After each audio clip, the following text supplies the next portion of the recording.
Ticket sir LB Nagar. LB నగరా 60. ఇదిగోండి sir 500. Change లేదా? లేదు సార్. ఓ పని చేస్తాను, టికెట్ మీద 4.40 బ్యాలెన్స్ అని రాశాను. దిగేటప్పుడు అడుగు, చేంజ్ ఇస్తాను. సరే sir. A few minutes later. LB Nagar. ఓ ఏదో మర్చిపోయినబ్బా. 440 రూపాయలు తీసుకోవడం మర్చిపోయాను. 440 లాస్. ఈ టైంలో కౌశిక్ ఉంటే ఎంత బాగుండేదో.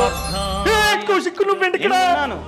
నేను విన్నాను. ఇది టిఎస్ఆర్టీసీ, ఇది ఏపీఎస్ఆర్టీసీ టోల్ ఫ్రీ నంబర్. వీళ్ళకి వెంటనే కాల్ చేసి జరిగిందంతా చెప్పు. వెంటనే వాళ్ళైతే టికెట్ మీద ఉన్నటువంటి COND కోడ్ అని చెప్పుంటుంది, ఆ కోడ్ ని అడుగుతారు. సో ఆ నంబర్ ని వాళ్ళకి చెప్తే వాళ్ళు సిస్టమ్ లో ఆ కోడ్ ని ఎంటర్ చేసుకుంటారు. వెంటనే వాళ్ళకి కండక్టర్ నంబర్ కనిపిస్తుంది, ఆ నంబర్ ని మీకు చెప్తారు, ఫోన్ నంబర్ ని. సో వెంటనే కండక్టర్ కి కాల్ చేసి ఇలా జరిగింది, డబ్బులు రిఫండ్ ఇవ్వండి అని చెప్తే అయినా 99% నీ డబ్బుని UPI చేస్తాడనమాట.